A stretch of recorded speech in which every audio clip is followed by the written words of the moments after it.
Welcome to the Real Life Buyer podcast. In this podcast, you will hear interviews with business owners, entrepreneurs, thought leaders, authors, and technical specialists in their field. These professionals will hasten your development, accelerate your career, and broaden your business know-how. Now, introducing your host, Dave Barr, interviewing with a purchasing twist. Hello, and welcome to the Real Life Buyer. Life is particularly tough at the moment. And for many facing financial and mental challenges, the inspiration and resilience of someone that has endured hardships of their own and powered through them, I feel needs to be heard. Today, I'm extremely excited to introduce you to Victoria Pelletier. Victoria is a 20-plus year corporate executive and board director, and currently is managing the Accenture US company and has held multiple president and board level positions. Not only this, but Victoria was recognised as a top 50 business leader in technology by Insight magazine in 2021 and is a Mentor of the Year by Women in Communications and Technology in 2020. She's also a prominent speaker and a contributing author to the Amazon best-selling book Unstoppable. Today, I want to chat about such things including the future of management-employee relationships, diversity, mergers and acquisitions, and women in business, to uncover some of the opinions and experiences Victoria has gained throughout her career. So without further ado, I welcome Victoria onto the podcast. Hi, Victoria. Hi, Dave. Thanks for having me. Absolute pleasure. Been very much looking forward to this.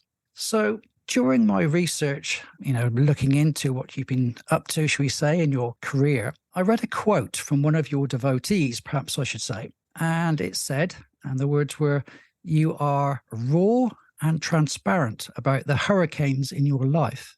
Please, can you reflect on your journey to date and add some flesh to the bones of this statement?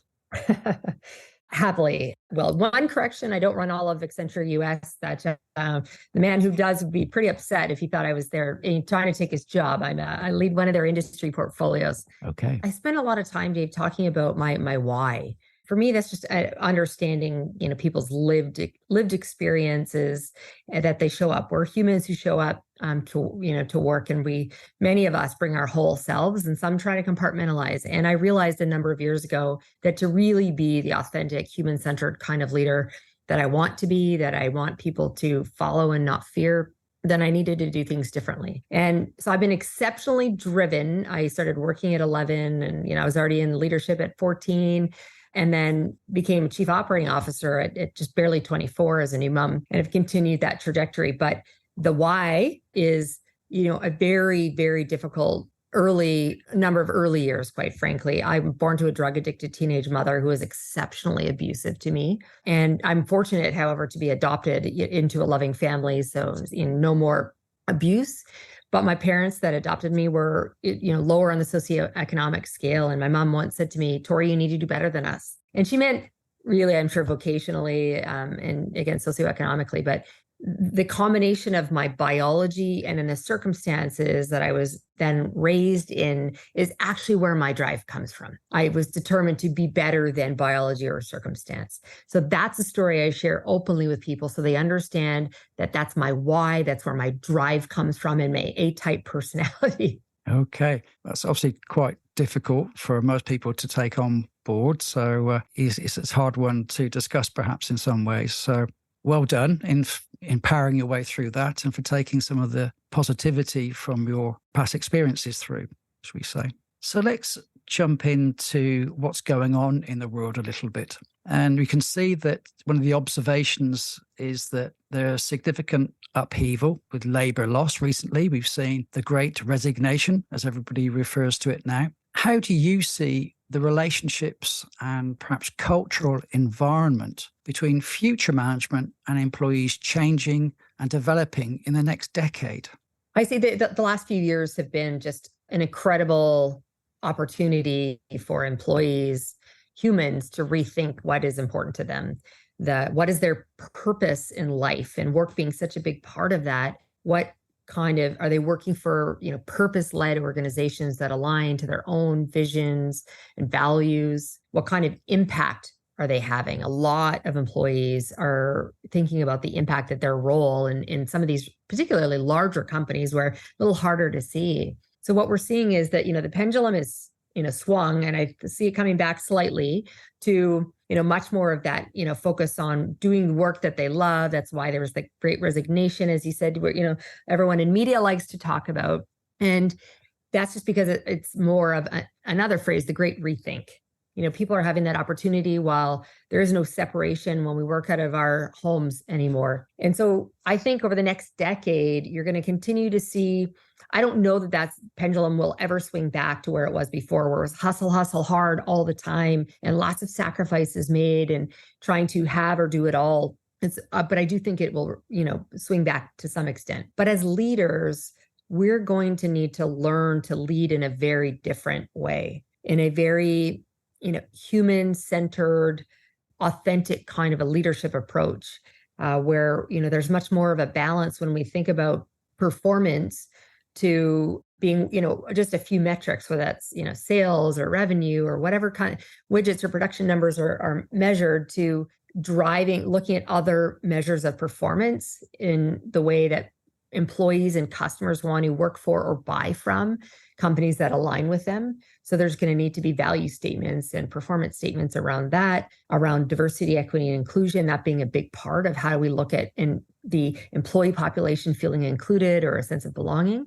And I also think that a lot of leaders are going to have to lean into some of the things that make them uncomfortable. And I did many years ago. I wouldn't have been, as I said, is so vulnerable sharing my story, but that builds trusted relationships with our colleagues. And so what, many thought was, or I hate them being called soft skills, but the human-centered skills to lead and have people want to follow you into the proverbial fire is what's going to drive us forward. So I think those that are accountable for development of their teams are going to need to make sure that they're focused on this and not just the functional or transactional education for the job. Okay. Thinking the same thing myself, people will need to be more personable and perhaps open. You've obviously been very open from the beginning of the show.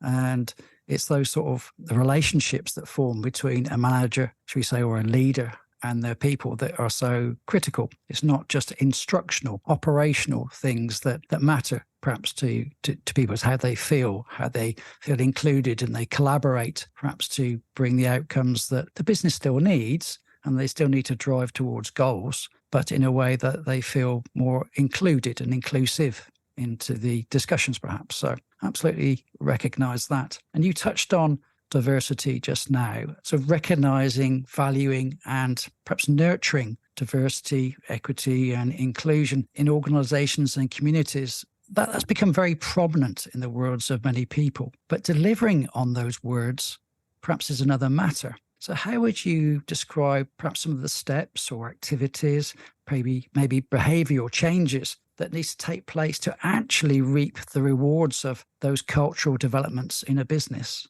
Well, I think, first of all, businesses, leaders or boards, shareholders, hopefully, need to recognize that creating diverse, equitable, and inclusive cultures is not just the tick in the box, the right thing to do. The reality is it's exceptional for driving business results. There's a ton of data that show even boards that have greater board diversity have less risk associated with some of the decisions that come out of the board. Within organizations, the increase in innovation and productivity, because which drives bottom line results, is improved because people are happy to be there and therefore they're more productive. So first and foremost, organizations need to recognize in this maturity curve around DE&I that they need to move farther, towards the right and advancing and moving the needle, but recognizing that it's not just that check mark. They're doing it from a place of recognizing that it's good for business. So I'd say that's one thing. The next is a lot of people focus on just the workforce itself. And whereas I view, these concentric circles where, yes, your workforce is at the heart of it when we look at diversity and inclusion, but then it's also, what are you doing around the partners that as a business you would engage with? In many times, I've experienced receiving a request for a proposal or RFP from a client to bid on some work. That's part of what they ask for, is understanding the diversity makeup. Or I once owned a smaller business and, it was certified women owned. And so companies wanting to do business that way. Then the next circle is around the communities in which we live and work, and how do we do to support those communities. And then there, even at a macro level, it's also around, are the products or services that the companies sell, is it equitable and open for all, or for significantly much more? So that's where I see that there's this broad circle with all these multifaceted components of DE&I. But then when it comes to what I will say, I find so many companies have focused on hiring diverse talent. I will not ever accept it from a recruiter who tells me they couldn't find a more diverse slate. I'm like, then you're not looking hard enough. So my expectation is you bring a diverse slate of candidates to the table. And then you need to be, I use the phrase a lot, strategically intentional around hiring diverse talent. You do not need to trade off performance for diversity. But what as leaders we need to do is recognize that there might be a skill gap. And we see this actually with men and women. So I'll take all the other kind of diverse metrics out of the way. Women typically won't apply for jobs or a promotion unless they believe they have 8, 9, 10 out of 10 of the skills criteria. Men at 5 or 6. And so the strategic intentionality for not just gender differences, but race, experience, et cetera, is for leaders to be intentional around recognizing the skills that a person does have. And maybe it's only 7 out of 10, but they have great propensity to learn and potential. And then as a leader, it's my role to bridge the difference. And then the last thing I'll say before turning it back to you on this, Dave, is that we also need to be creating cultures that are inclusive. So you could be bringing a ton of diverse talent through the front door, but losing almost as fast at the back because they don't feel welcome. They don't feel they can show up. They can't be their whole selves. So it's not just about policies and procedures and hiring, but it's all these other elements and the language, the actions, the behavior that we all use in business. Yeah, absolutely. It's an interesting subject that I often debate with my wife, funnily enough. She gets quite cross sometimes when she sees that jobs are advertised predominantly, let's say, as you mentioned, around for women. She says the right person for the job should be getting the job, not necessarily because of their gender or anything else. How do you feel about that as another woman, thinking, is it right there should be X number of women in a board, for example, or X number of, colored people, or whatever the case may be? Those active blends with numbers behind them are more important than the people actually doing the job and their performance therefore as well. I hear a lot about that living in the US, lots of debate over affirmative action on a multitude of fronts. I'm disappointed that we need to incent leaders to do the right thing, which is putting more diverse employees and progressing them up the corporate ladder. I don't want to have to pay people for doing what's the right thing. And I've worked at a number of organizations who did put into my, executive performance and compensation, a portion of it was tied to DE&I. So I struggle with doing it for numbers' sake, but there's a number of other things that we need to be thinking about. The needle just simply hasn't moved. The World Economic Forum did a study in 2022, and in North America, 60 years away still from gender parity in pay. 60. I mean, we look at other countries around the world, some of them are like 120, 130 years away. You look at we're Fortune 500 companies.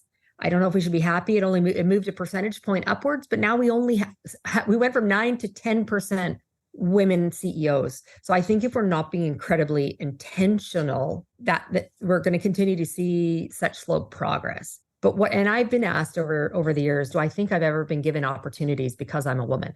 And the answer is probably yes, but I earned the seat at the table. I got invited to it maybe because I was a woman, but I earned my right to stay in that seat because I can perform. And so I don't think there needs to be a trade-off, but I do think until there is much greater equity, period, we're going to have to be more intentional, and we're going to have to, mandate some kind of quotas, period. Okay, that's a really good response. So I do appreciate that. I'm sure my wife will as well. So I'll check with her. So you touched on a couple of other things only lightly, but let me just put this to you. For a lady that has achieved so much, and I would say continues to be recognized as a person of high value and integrity, you may have needed to navigate some misconceptions, cultural norms, and perhaps even misogynistic behaviors by a few C-level suite or senior manager colleagues from within your own work environment, or perhaps even from external stakeholders such as customers and suppliers. So just asking, have you ever encountered such situations? And if so, How have you managed those relationships with those people? And have you managed to kind of continue unhindered in your personal growth and achievement of your goals?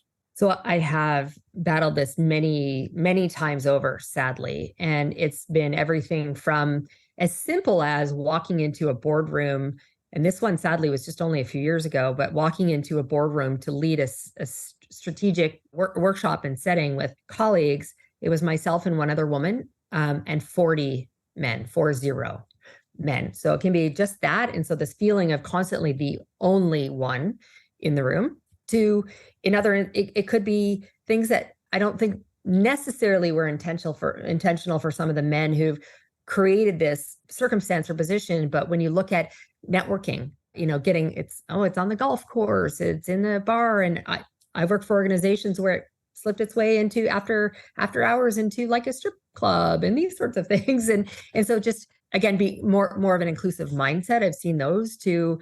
I had a leader who, sexually advanced towards me. And I subsequently had a multitude of lawsuits and people he slept with on members of my team, like that kind of horrific. To others, that was just, little is about the language they use. So, I would rather be told that I'm assertive than aggressive. But again, because I'm a woman, so then there's some words that come out. Yet I see my male colleagues operating similarly, to me, being applauded for the same kind of actions and behavior, but it's demonized a little bit because I'm a woman. My nickname once was the Iron Maiden. And that's actually some of that I say, Dave, I own, because I was afraid to show up and be emotional or vulnerable because I thought as a woman, I could never do it. I was worried what my colleagues would think. And so I got to a point where I was all business all the time. I didn't spend enough time to get to know people. I'm running, having to make some really tough business decisions. And so therefore I got this nasty nickname. And I do own some of it, but I did it because I was trying to wear this mask that I thought I had to in my career, earlier in my career. And it wasn't until I started to shed some of those things and say, this is the Victoria you get through and through. I'm saying on screen as off, in the boardroom or behind, where, we're just going to be transparent, and I'm not going to worry about what names or exclusions or opportunities that wouldn't have been given to me as a woman. I'm just going to drive right through. I signed a lot of my social media posts, no excuses, and the other being unstoppable. I'm going to kind of crash through all of those things. But not everyone is maybe as bold or resilient and is challenged. And that's where, as a leader, it's my job, I think, to also lift others as I rise.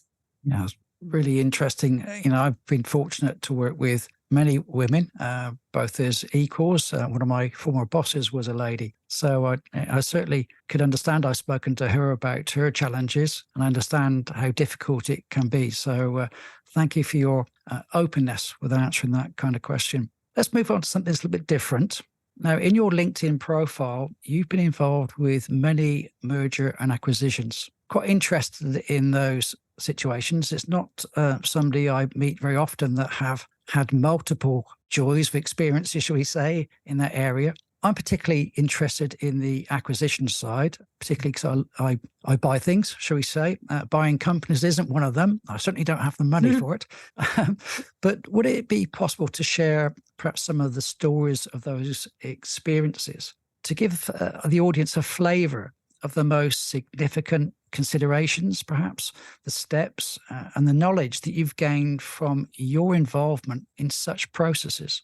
Yeah, this is a big part of my career has been working through these kinds of larger transactions. I've been a part of 18 mergers, acquisitions, or related kind of transactions, from a joint venture dissolving to another one joining to acquiring 6 companies in 18 months and needing to go through the integration and pain points. And, companies are often, they're acquiring for a number of reasons, and some of which I've seen it. They acquisitions of not super profitable businesses, but because of the clients they wanted to be a part of theirs. To others, it was gaining market share in a market that they weren't currently in. So it would immediately give them a footprint. To then also looking at the synergy savings that come across by merging the processes, technologies, and duplication between oftentimes the corporate functions.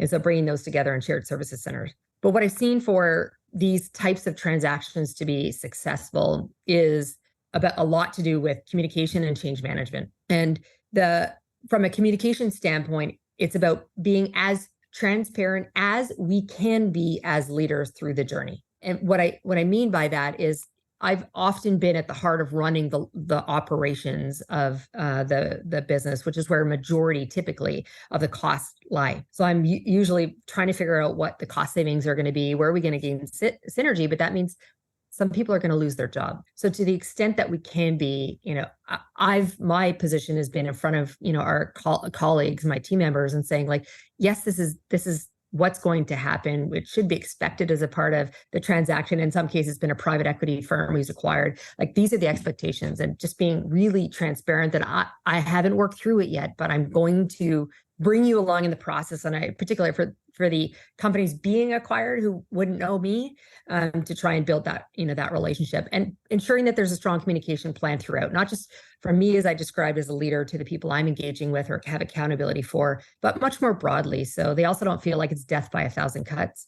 And the other thing is around the change management plan. I've worked most of my career in B2B professional services, and lots of times companies think that hey, I've got a project management office, we can do this ourselves. But this kind of transaction is very different. And if you haven't had experience in it, and marrying it with things like that, some reskilling that might need to be done to make someone be really relevant and stay there long term, then that's where I see it fail. And then the last thing I'll say is much around the due diligence. That would be really important as well, whether that's around the reality of some of the client book of business. I've seen it far too many times. We're buying companies for the clients that they have, and just not enough due diligence around the relationships that exist by those who own those clients within that being the acquisition target, to some of the profitability and just some of the challenges that sit underneath that they're not aware of. So I personally have even acquired a company, and although it was after many M&A myself, there were still a few things I was learning through that process, and one or two things I missed. Bringing companies together, certainly for financial benefits, they're quite measurable. You can see the reasons behind some of these things. But quite often when you're bringing together companies with very different cultures, is a different matter.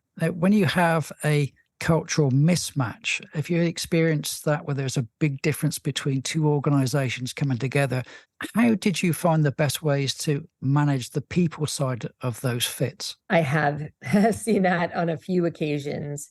And in one, I won't name who it was with purposely to keep it confidential, but I know the employees of the company that we were acquiring, that was actually probably their biggest concern, was a huge mismatch in culture.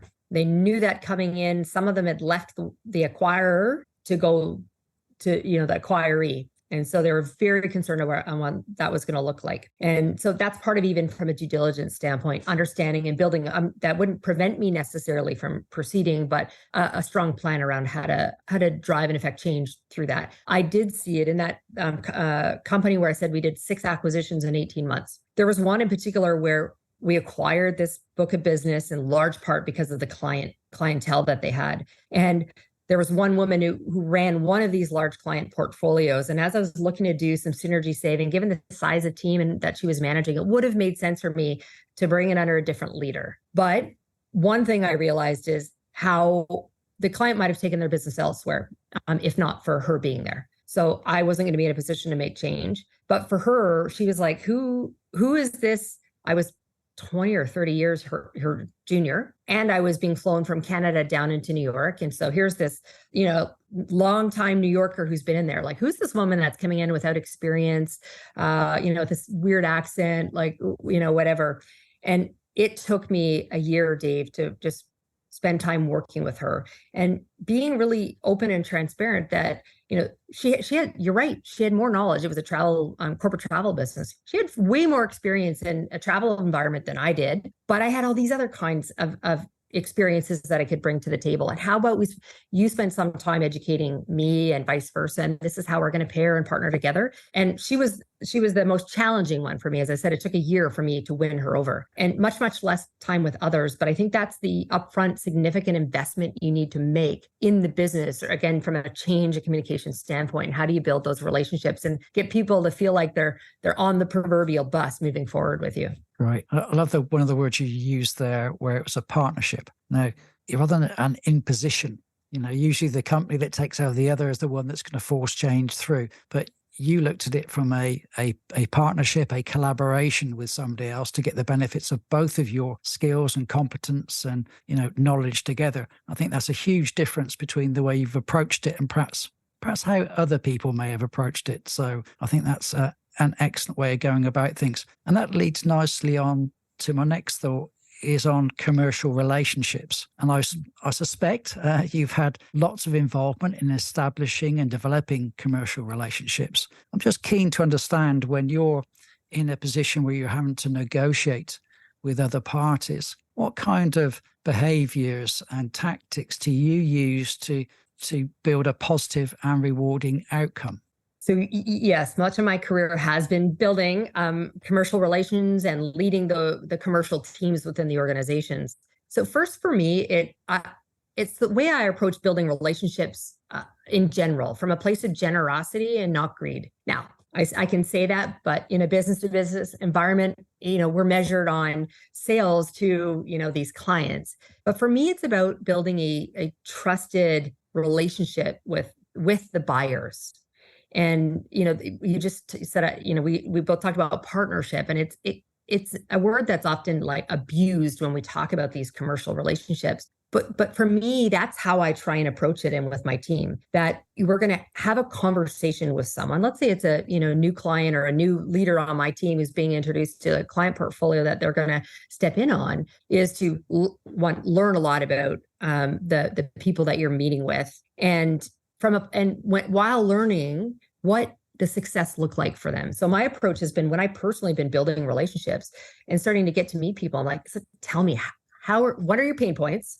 I definitely want to know what's on your strategy, what's on your pain point list, and then tell me, what does success look like for you?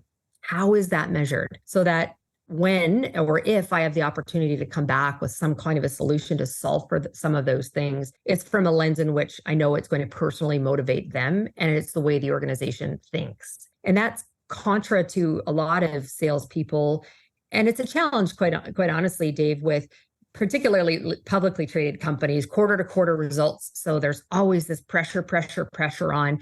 And what I'm describing is a long-term relationship. Whereas, people are just trying to show up with their toolkit of, like, here's this widget or whatever I can sell, but they don't even know if it's a need or a value. And so I would say, for it to be really effective, you do need to build, strong relationships. It's also why, when you're a face of the selling company, it's exceptionally important to have a very strong brand. People do business with people they like, they trust, and they want to do business with. And so, your brand being more holistic than the job title and widgets that the company sell. And so how do you do that? So it's a much longer tail to do that, but then you tend to have a client for life, I found. And, more and more now we see people moving around every few years, job-wise. And so that it's super important to, be building it, again, not from a purely transactional standpoint, and much more relationship based and outcome driven. I'm sure you've come across an individual who is absolutely focused on, let's say, cost or price, and he or she has a number in their head, and until they get there, they're not going to consider any other options. So in some of those experiences that you've had, how have you managed to turn those kind of individuals around? If it's purely on a price-driven motivation, and unless they hit this number, they're not going to move, what sort of things have you found has worked well for you? Being focused on outcomes, as I would just mention, and how success is measured. There's very different experience in negotiating with someone from procurement who is trying to get the lowest price possible, versus the business leader that has accountability for the metrics and its success, and understanding like what's critically important. So if a company's going to outsource their call center, their customer service work, at the end of the day, probably one of the things to be most important and measured for them is the customer satisfaction or the rating for the service that they've received. If you go with the lowest price possible, then the opportunity for me as a service provider to coach and develop the team, do call monitoring, to come back and help improve and build a strong team with not having a ton of turnover. I can't do it when you're asking, for, no cost of living increase for, a multi-year, journey, these kinds of things. And So that's one, again, getting in front of the business leader and around the metrics that are very important to them, and cost will always be one of those, but what are really the other things? And then I think the other approach is to have a very open and candid relationship. So I was in a situation a number of years ago where there was one client we had, and it was amazing brand name, big global company to have. And I led their, at the time, North American market for them. And we'd held their rates flat for years and years. And so they were shocked when procurement's like, well, we want it done again. And I said, no, I can't. And here's the other thing I showed for similar sized organizations in the pricing model that you're looking, I'm like, and it was employee population based for the type of services. And so I'm like, here's you with this population in this market, and here's similar clients to you without naming them, and here's their price point. And so I said, if I'm not in a position to lose money, I said, so if this just isn't going to work, then we're going to have to part ways. And I think they were completely shocked. Again, really large global brand to be told no, and being confident about it. And so they came back later and we negotiated, and they still, I imagine, still remain a client of, that company I work for today. Excellent. Yeah, there always comes a time when you've got to the wire, so to speak, and you really have to rebalance things perhaps a little bit in favor of both parties. So yeah, fully understand. So just keeping an eye on time, I've got one more question, but I think it's great for you to share with people how they could find out more about you and what you do, and perhaps can help them. Where's the best place to find you out there in social media and such? Well, I have a personal website, which is Victoria-Pelletier.com. And it can give you the links to go out to whatever your favorite platform, social media platform is, LinkedIn or Facebook, Instagram. Although my younger one tells me that I'm really old because I'm not totally with it on Snapchat or TikTok.